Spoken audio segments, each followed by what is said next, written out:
Capítulo 9. O despertar da princesa e a redenção do passado. O sol da manhã seguinte nasceu banhando as torres de Auradon em tons de ouro e rosa, anunciando o tão esperado dia da família.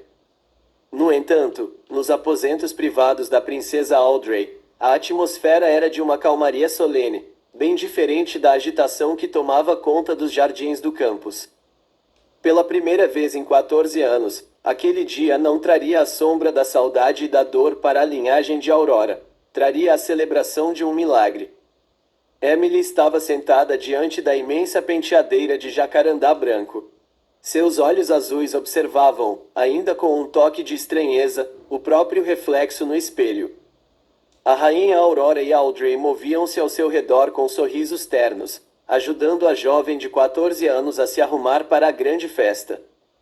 Aurora segurava uma escova de prata, passando-a com extrema delicadeza pelos longos e brilhantes cachos loiros da filha caçula, enquanto Audrey ajustava as dobras de um belíssimo vestido de seda azul celeste e detalhes em renda branca, feito sob medida para a realeza. Emily olhou para o reflexo da mãe no espelho e depois correu os olhos pelo quarto espaçoso, notando a ausência de duas figuras importantes. "Mãe", chamou Emily, sua voz de 14 anos soando suave. "Onde a avó tá?" "Eu achei que ela estaria aqui para nos acompanhar." Aurora parou de escovar o cabelo da filha por um momento, exibindo uma expressão de alívio misturada com determinação real.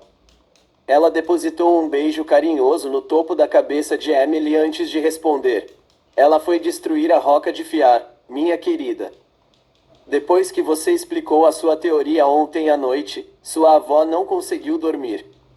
Ela convocou os guardas reais de elite na primeira hora da alvorada e desceu até as masmorras do Palácio Antigo. Ela garantiu que aquela maldita roca de Fiar fosse reduzida a cinzas e pó de ferro antes de vir para a festa com a gente. Nenhuma conexão com a Malévola restará neste reino." Emily assentiu, sentindo um peso enorme sair de suas costas. Saber que o portal involuntário de Malévola havia sido aniquilado trazia uma paz inédita. "E o pai?" perguntou novamente, olhando para Audrey, que amarrava uma fita de cetim na cintura do vestido azul. "O seu pai foi falar com o Rei Fera", explicou Aurora, retomando os cuidados com o cabelo loiro da filha. "Ele foi apresentar oficialmente a sua teoria sobre como a Malévola escapou e, o mais importante, alertá-lo sobre o plano que os filhos dos vilões tinham de roubar a varinha da fada madrinha durante a coroação do bem. Graças ao seu aviso, o Rei Fera e a Guarda Real já estão reformulando toda a segurança do evento para garantir que a varinha fique 100% protegida, sem que ninguém saiba que nós descobrimos o plano." Emily engoliu em seco. A menção aos seus antigos companheiros de isolamento fez seu estômago revirar de ansiedade. Ela olhou para as próprias mãos, que repousavam sobre o colo. "Mãe, os meus amigos." Emily corrigiu-se rapidamente, a voz vacilando. "Os VKS. Eles estão com problemas por minha culpa? O Rei Fera vai prendê-los? Eu sei que o que íamos fazer era errado, mas eles só agiram por puro terror dos pais deles." Aurora tocou suavemente os ombros da filha, transmitindo segurança através do espelho. "Não se preocupe com isso agora, Emily. Seu pai e o Rei Fera estão lidando com a situação com muita cautela. O foco hoje é acolher você e garantir a segurança do reino. Ninguém vai tomar atitudes impensadas." Emily soltou um suspiro pesado e virou-se na cadeira para encarar a irmã mais velha. Seus olhos azuis transmitiam uma culpa profunda que ela precisava externar antes que a festa começasse. "Audrey, desculpa de novo pelo bem", disse Emily, segurando a mão da irmã. "Eu sei que falar isso agora não ajuda muito, mas, na teoria, o efeito da poção de amor já era para ter parado de funcionar." Audrey franziu a testa, confusa, mas manteve a expressão suave. "O que quer dizer com, na teoria, é que a poção que eu fiz foi projetada com base na antiga identidade que a Malévola me deu", explicou a garota de 14 anos, com um tom analítico. "O feitiço de amor no biscoito foi feito para que o bem se apaixonasse pela filha da Malévola. Mas, como a fada madrinha desfez a ilusão ontem e revelou que eu sou a filha da Aurora, a base mágica daquela poção quebrou. Eu não sou a filha da vilã. Magicamente falando, o efeito no organismo do Ben já deve ter se desfeito por completo ou está desaparecendo agora mesmo, já que a pessoa por quem ele foi forçado a se apaixonar tecnicamente nunca existiu. Audrey arregalou os olhos levemente, processando a lógica impecável da magia. Um vislumbre de esperança e urgência brilhou em seu rosto. Ela olhou para a mãe e depois para a irmã caçula. Se a poção está perdendo o efeito ou já acabou. O Ben deve estar confuso ou prestes a acordar do transe sem entender nada do que aconteceu nos últimos dias, disse Audrey, endireitando a postura. Ela olhou para o relógio de parede e depois para Emily. Eu preciso ir falar com ele. Antes que a festa do Dia da Família comece oficialmente e todo mundo vá para os jardins, eu preciso encontrá-lo e explicar tudo sobre a poção, a ilha e sobre você. Ele merece saber a verdade vinda de nós. Aurora sorriu, orgulhosa da maturidade e da iniciativa da filha mais velha. Vá, minha querida. Eu termino de arrumar a sua irmã. Encontre-o bem e esclareça as coisas. Audrey deu um abraço apertado em Emily, sussurrando um "obrigada" sincero em seu ouvido, e depois caminhou decidida em direção à saída dos aposentos reais.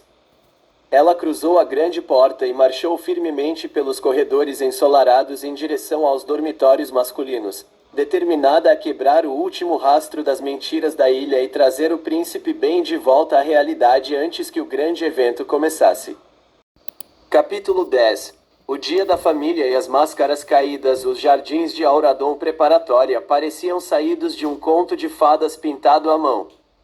Longas mesas cobertas com toalhas de linho branco e azul ostentavam pirâmides de frutas frescas, fontes de chocolate e bandejas de doces finos que reluziam sob a luz radiante do meio-dia.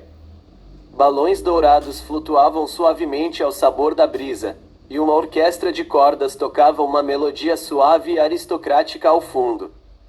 O pátio estava repleto de reis, rainhas, príncipes e princesas de todos os cantos de Auradon, todos vestindo suas melhores roupas e exibindo sorrisos radiantes. Era a imagem perfeita da felicidade. Mas, atrás das cortinas de perfeição, a tensão era palpável para quem soubesse onde olhar. Perto da estátua central, Ben estava de pé ao lado de seus pais, o rei Fera e a rainha Bela. O jovem príncipe parecia visivelmente atordoado.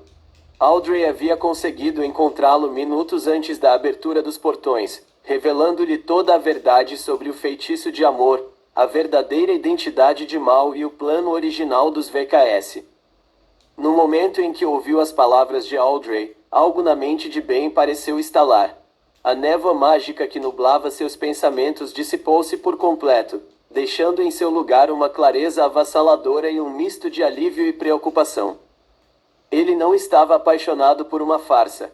Ele fora manipulado, mas a garota que ele tentava proteger era, na verdade, a princesa perdida de seu próprio reino. A fada madrinha aproximou-se do rei Fera, trocando um olhar discreto com ele e com o rei Felipe, que acabara de se juntar ao grupo.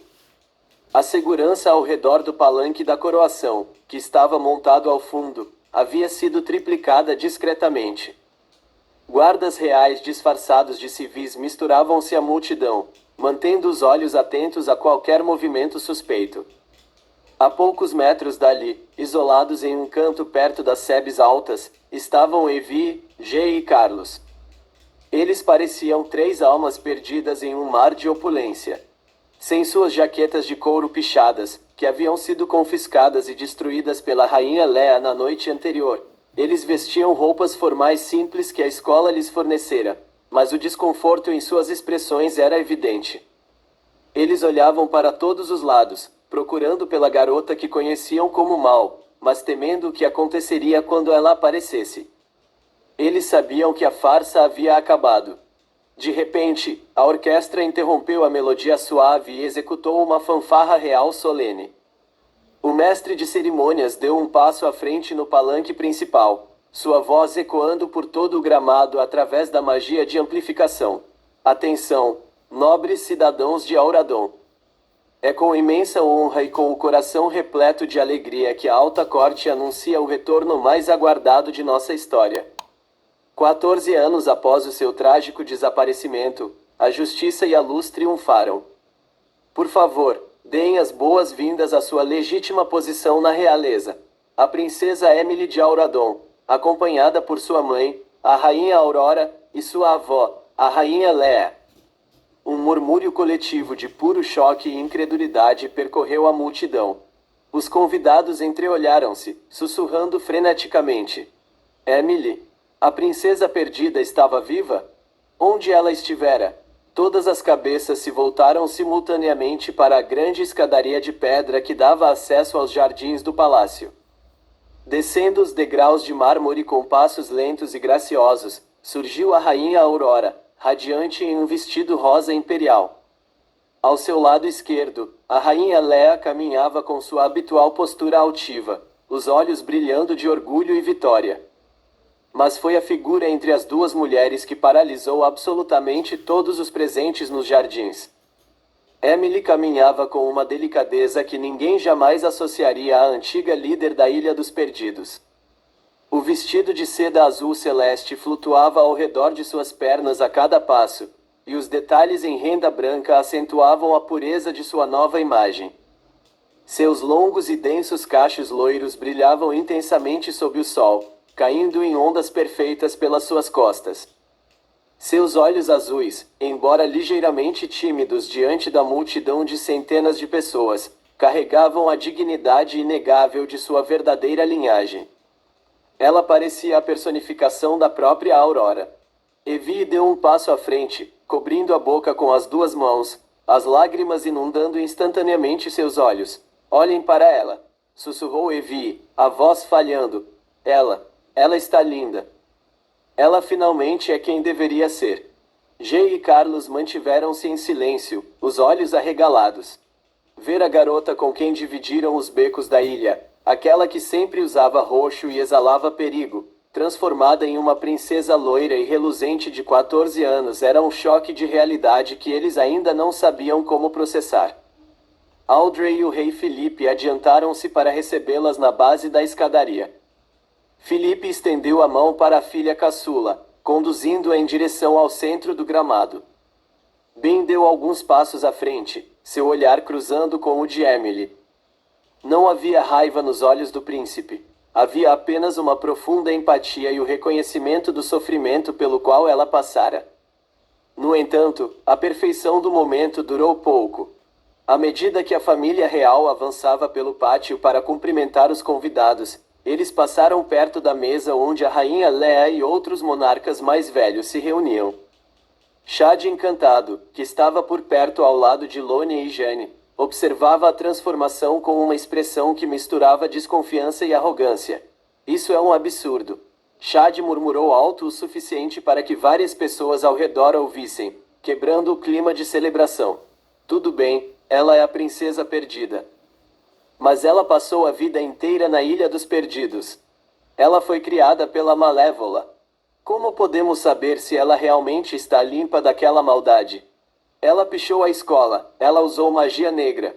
Ela tentou nos destruir há poucos dias. Um feitiço de aparência não apaga o que ela aprendeu a ser lá dentro. As palavras de Chad cortaram o ar como uma lâmina fria. Emily parou abruptamente no meio do gramado, sua postura enrijecendo instantaneamente. O fantasma da ilha e a insegurança de que todos em Auradon a veriam para sempre como um monstro disfarçado ameaçaram voltar com força total. Suas mãos começaram a tremer levemente contra o tecido azul do vestido. Antes que Aurora ou Felipe pudessem intervir com a fúria de pais protegendo sua cria, Audrey deu um passo decisivo à frente. Ela se colocou diretamente entre Chad e Emily, seus olhos faiscando com uma fúria protetora que chocou a todos que conheciam sua antiga personalidade mimada. Cale a boca, Chad! Audrey exclamou, sua voz ecoando com firmeza por todo o pátio, fazendo o príncipe recuar um passo. Você não sabe absolutamente nada do que está falando. A minha irmã foi sequestrada, mantida em cativeiro e torturada psicologicamente por 14 anos por um monstro que todos vocês trancaram em uma ilha e esqueceram. Ela não escolheu estar lá. Ela não escolheu fazer o que fez. Tudo o que ela fez foi para sobreviver a um inferno que nenhum de nós conseguiria suportar por um único dia. A multidão silenciou-se, impressionada com a defesa apaixonada de Audrey. Ela virou-se para Emily, segurando suas mãos trêmulas diante de todos, mostrando ao reino que a união daquela família era indestrutível. Ben deu um passo à frente, colocando-se ao lado das irmãs, assumindo sua autoridade como o futuro rei. A Audrey está certa, Chad. A princesa Emily está em casa, e Auradon deve a ela nada menos do que total respeito, acolhimento e justiça. O dia da família hoje é sobre celebrar o retorno dela. Qualquer um que questionar o caráter ou o lugar da minha futura prima nesta corte não é bem-vindo nesta festa. Um aplauso contido começou com a fada madrinha e logo se espalhou por todo o jardim, os reis e rainhas assentindo em aprovação à postura dos jovens líderes. Emily olhou para Audrey, depois para Ben, e finalmente para Aurora e Felipe, sentindo as lágrimas de gratidão arderem em seus olhos. A armadura de couro e a magia negra da ilha haviam sumido para sempre, mas no lugar delas, Emily descobrira algo muito mais poderoso: o amor de uma família real disposta a enfrentar o mundo inteiro para protegê-la.